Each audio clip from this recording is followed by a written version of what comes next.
ये video class 4 के students के लिए है, जिसका नाम है बुद्धिमान कौन, पार्ट 2।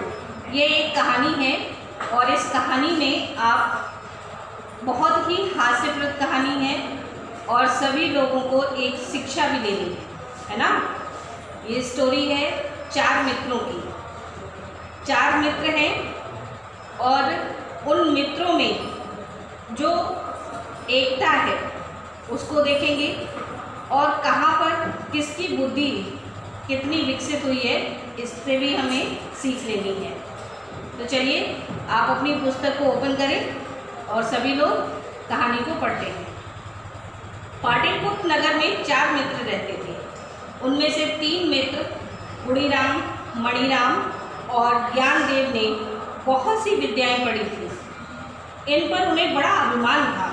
अभिमान मतलब गर्व, जिसे इंग्लिश में प्राउड कहते हैं। परंतु उनमें सामान्य बुद्धि की कमी थी।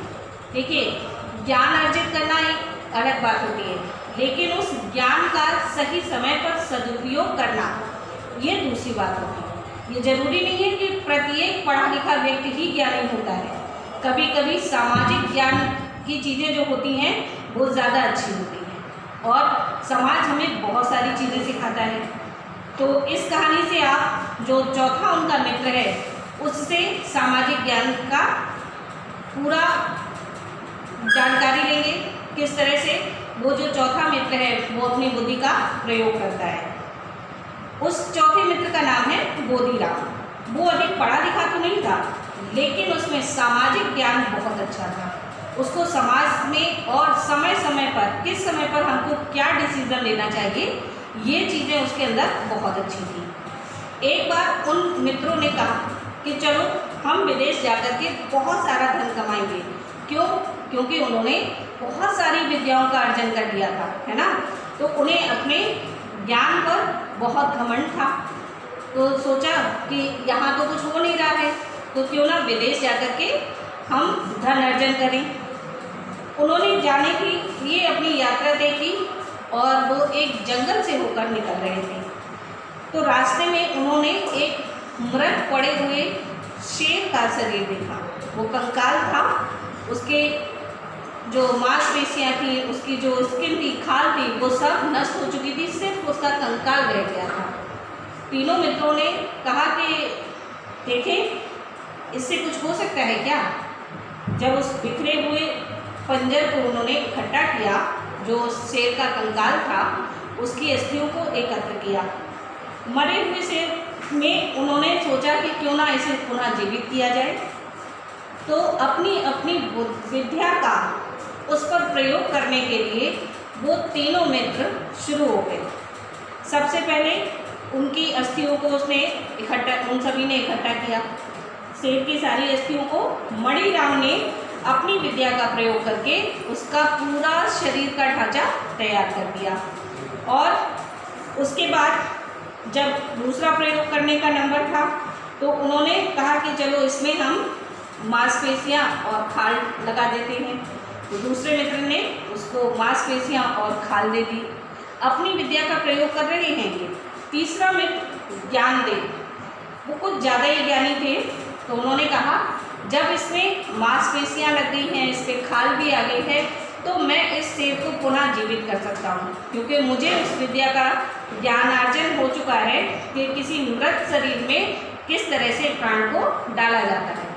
उसी समय बोधीराम ने कहा, ठहरो, क्या तुम्हें मालूम है जो करने जा रहे हो वो कितना उचित है या अनुचित? उन तीनों ने कहा, तुम चुपचाप बैठो, तुम्हें किसी चीज़ का ज्ञान तो है नहीं, इसलिए तुम ऐसा कह रहे हो। हमने देखो ज्ञान था तो इसकी अस्थियों को इकट्ठा करके पूरा इसका ढांचा तैयार कर दिया। दूसरा मित्र मणिराम बोला, मैंने उसको खाल और मांसपेशियाँ दे दी। अब तीसरा मित्र है, उसे अपने प्राण डालने की जल्दी पड़ी हुई थी। तो बोधीराम ने कहा, अगर आप सभी मेरी बात नहीं मान रहे हैं तो सुनिए, मैं पहले अपने आप को सुरक्षित करूँ। उसने अपने आप को सुरक्षित करने के लिए ज्ञानदेव को रोक दिया कि पहले मैं पेड़ पर चढ़ जाऊं, उसके बाद तुम इसमें प्राण डाल देना। क्योंकि वो जानता था ना, अगर आपने देखा कि पहले मित्र ने जब पूरा ढांचा उसका तैयार कर दिया है, दूसरे मित्र ने उसे मांसपेशियाँ और खाल भी दे दी हैं, तो ऑब्वियसली तीसरे मित्र की विद्या भी व्यर्थ नहीं जाएगी, वो भी उसमें प्राण डाल ही देगा। और जब एक शेर में प्राण पड़ जाते हैं तो क्या होता है, शेर पुनः जीवित होगा ना, और फिर क्या करेगा, उसे जो भी सामने दिखेगा वो उस पर हमला करेगा। बोधीराम ये बात बहुत अच्छी से जानता था, उसने अपने मित्रों को समझाने की भी कोशिश की, लेकिन उसको नहीं समझ में आया क्योंकि वो अपनी विद्या के अभिमान में चूर थे। तो उन्होंने कहा कि ऐसा है, तुम चढ़ जाओ, हम लोग इसमें प्राण डालते हैं। बोधीराम अपने आप को बचाकर पेड़ पर चढ़ गया और तीसरे मित्र ने, ज्ञानदेव ने, उस शरीर को जो तैयार किया गया था शेर का, उसमें प्राण डाल दिए। जैसे ही उस शरीर के अंदर प्राणों का प्रवेश हुआ, वैसे ही शेर जीवित हो गया और उसने अपने सामने खड़े तीनों मित्रों को मार के खा गया। खाने के बाद में जब शेर चला गया तो बोधीराम ऊपर से नीचे उतरा और उसे थोड़ी देर के लिए बड़ा अफसोस हुआ कि अगर मेरे मित्र मेरी बात को मान लेते तो ये घटना न घटित होती। इसीलिए उसने कहा कि अपनी विद्याओं में कुशल होना काफ़ी नहीं है, परंतु अच्छे बुरे का ज्ञान होना भी बहुत आवश्यक है। विद्या में शक्ति तो बहुत है, परंतु उसका इस्तेमाल कहाँ करना है, उसका प्रयोग कहाँ पर आवश्यक है, यथा स्थान कहाँ पर उस शक्ति का हमें प्रयोग करना चाहिए, ये ज्ञान होना अत्यंत आवश्यक है। नहीं तो क्या होता है कि शक्ति तो हमारा साथ देती है और उसका विनाश भी कर देती है। अगर शक्ति का प्रयोग सही समय पर नहीं करेंगे तो वो हमारा नाश भी कर देगी।